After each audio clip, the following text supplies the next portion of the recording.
জাদুর নগরীতে রাত্রিযাপন করবেন মাত্র ৪০ টাকায়। শুনতে অবাক লাগলেও সত্য যে মূল্যস্ফীতির এই বাজারে রাজধানীতে এখনও থাকা যায় নামমাত্র খরচে। বলছি রাজধানীর মিটফোর্ড হাসপাতালের সামনে বাবুবাজার ব্রিজ সংলগ্ন বুড়িগঙ্গায় ভাসমান হোটেলগুলোর কথা। প্রথম দেখায় সেগুলোকে নৌযান মনে হলেও এগুলো আসলে ভাসমান হোটেল। প্রতিদিন হাজারো মানুষ এই নদী পার হন, আবার অনেকে আসেন রাজধানীর বাইরে থেকে। সদরঘাট কেন্দ্রিক বিভিন্ন শ্রেণী পেশার মানুষের মাথা গোঁজার ঠাঁই সেখানকার 5টি ভাসমান হোটেল। একসময় নদী দাপিয়ে বেড়ানো এসব লঞ্চ এখন আবাসিক হোটেল হিসেবে ব্যবহার হচ্ছে।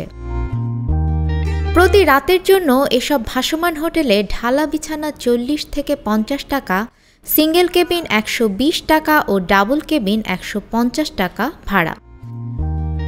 ঝামেলাহীন বিদ্যুৎ ও খাবার পানির ব্যবস্থা থাকায় এখানে থাকতে স্বাচ্ছন্দ্য বোধ করেন বসবাসকারীরা। পরিবার গ্রামে রেখে জীবিকার তাগিদে কেউ বা আবার এখানে রয়েছেন বছরের পর বছর। উপরে একটা ব্যাচেলার রুমে লইতে গেলে দেখা গেছে আইডেন্টি কার্ড অনেক কিছু বিশ্রায়, যেমন ফ্যামিলি ছাড়া ভাড়া দেয় না। ওই এমনি থাকতে হলে মনে করেন অ্যাডভান্স 1 মাসের দেওয়া লাগে, আবার নিজে মনে করেন আরো জামা কাপড় নিজের বেডিং পত্র কিনতে মনে করেন আর যায় ঝামেলা। ইয়ান তো কোনো যায় ঝামেলা নাম গো। ইয়ান আমরা আইসি কোম্পানির তোষক, কোম্পানির ফ্যান, কোম্পানির সবকিছু বহন পোষক। আমি যে কদিন থাকুম এই কদিনে ভাড়া দিয়ে চলে যাবো গা। বাড়ির থেকে আসবো, আবার একটা নতুন করে রুম নিবো, আবার ভাড়া। দীর্ঘ অনেকদিন ধরে এই লঞ্চ বোটিংয়ে থাকতেছি। এর আগে একটা হোটেলে কাজ করছিলাম, এখনো একটা হোটেলে কাজ করতেছি। এখানে থাকার জন্য সুব্যবস্থা আছে, যদি কোনো মানুষ বিপদে পড়ে এখানে সে খুব ভালোভাবেই থাকতে পারবেন। আমি চট্টগ্রাম থাকি, ডাক্তার দেখাতে আসছি, তো বোর্ডিং এ 500-600 টাকা এক রাতের জন্য থাকা হয়। তো এক ভাই বলছে বাবুবাজারের নিচে বোর্ডিং আছে, পানি ওখানে থাকে, বোর্ডে থাকে। বুড়িগঙ্গার উপরে এই ভাসমান হোটেলগুলো চালু আছে প্রায় 60 বছর ধরে। প্রথমে লালকুঠি, তারপর ওয়াইজ ঘাট হয়ে এখন মিটফোর্ড হাসপাতাল সংলগ্ন ঘাটে অবস্থান এই হোটেলগুলোর। তবে বাদামতলিতে আসায় বোর্ডার কম আসে বলে জানান ফরিদপুর বোর্ডিংয়ের মালিক। আমি আজ 36 বছর এই প্রতিষ্ঠানে। আমরা যখন বাদামতলিতে ছিলাম আহচান মন্দিরের সামনে, তখন আমাদের ব্যবসা বাণিজ্য মোটামুটি ভালো ছিল।